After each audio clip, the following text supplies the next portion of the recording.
প্ৰকৃতি আৰু মানুহ এই তিনিটা আচলতে ওতঃপ্ৰোতভাৱে জড়িত। প্ৰকৃতি আমাৰ আদি ভূমি, আমাৰ আদি মাতৃ। আমি জানো আমাৰ সভ্যতা নৈকেন্দ্ৰিক সভ্যতা, নদী আৰু প্ৰকৃতিৰ কেন্দ্ৰ কৰি গঢ়ি উঠা আমাৰ সভ্যতা।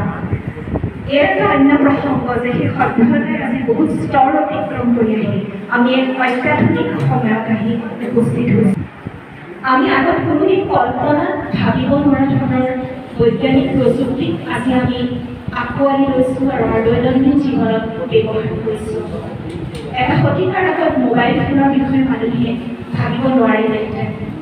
মানুহে এদিন ভাবিব নোৱাৰিছিলে যে চুইচ টিপিলেই বিজুলী বাতি জ্বলিব, মানুহে ফেনৰ বতাহ পাব। কাৰণ মানুহ আছিল সম্পূৰ্ণ প্ৰকৃতিৰ ওপৰত। ৰ'দ, বতাহ, পোহৰ, আন্ধাৰ এই সকলো ক্ষেত্ৰতে প্ৰকৃতিৰ ওপৰতে মানুহ নিৰ্ভৰশীল আছিল।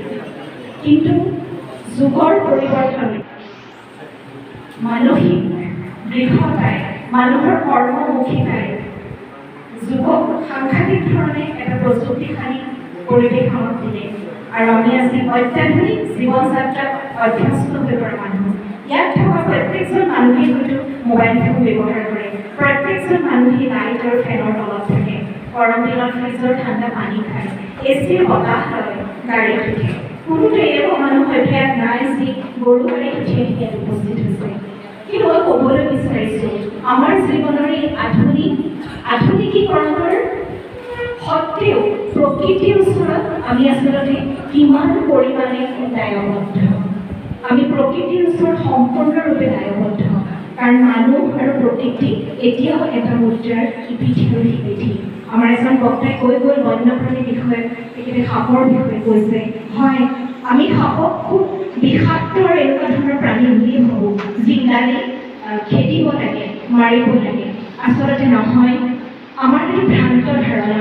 এই পৃথিৱীত আমাৰ যিমান জেগা, বন্যপ্ৰাণীসকলৰ কাৰণেও সিমানেই জেগা। আমি মানুহে মাত্ৰ ভাবি লৈছোঁ যে আমি জীৱশ্ৰেষ্ঠ, আমিহে ভোগ কৰিব লাগে, তেওঁলোকে নালাগে। কিন্তু কোনে ক'লে যে জেগা কেৱল আমাৰ কাৰণে, ঠাই কেৱল আমাৰ কাৰণে? নহয়, প্ৰকৃতিয়ে সকলোৰে কাৰণে উদাৰভাৱে ঠাই দিছে। জীৱ জন্তু, গছ গছনি সকলো আৰু মানুহ সকলোৰে এই প্ৰকৃতি আৰু পৃথিৱীৰ ওচৰত সমান অধিকাৰ আছে। আজি 6 আগষ্ট ৰবিবাৰ। আজিৰ তাৰিখত কালজান নিম্ন বুনিয়াদী বিদ্যালয়ত বন আৰু বন্যপ্ৰাণী বিষয়ক এখন আলোচনা সভা, সজাগতা সভা অনুষ্ঠিত কৰা হৈছিলে।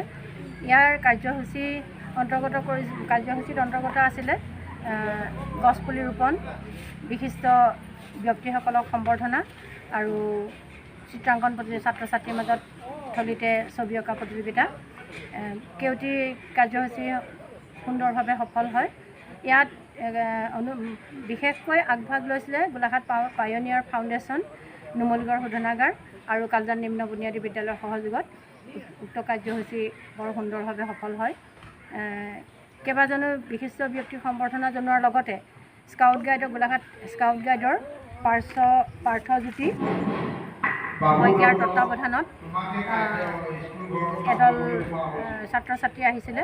তেওঁলোকৰ ছাত্ৰ ছাত্ৰীৰ মাজত তেওঁলোকৰ প্ৰদৰ্শন আৰু স্কাউট গাইডৰ প্ৰয়োজনীয়তা কি এই বিষয়ে আলোচনা কৰা হৈছিলে আৰু গোটেই অনুষ্ঠানটি খুব সুন্দৰভাৱে পাৰ হৈ যায়। যি যুৱ উশৃংখলতা, তাৰ বিপৰীতে তেওঁলোকক সুস্থিৰতালৈ আনিবলৈ হ'লে সাংস্কৃতিক এটা চেতনাৰ খুবেই প্ৰয়োজন। গতিকে সেই চেতনাটোক লৈ আমি আগবাঢ়ি গৈছোঁ আৰু আজিৰ এই সম্বৰ্ধনাই মোক অধিক কাম কৰিবলৈ প্ৰেৰণা যোগাইছে। মই ইয়াকে কৈছোঁ।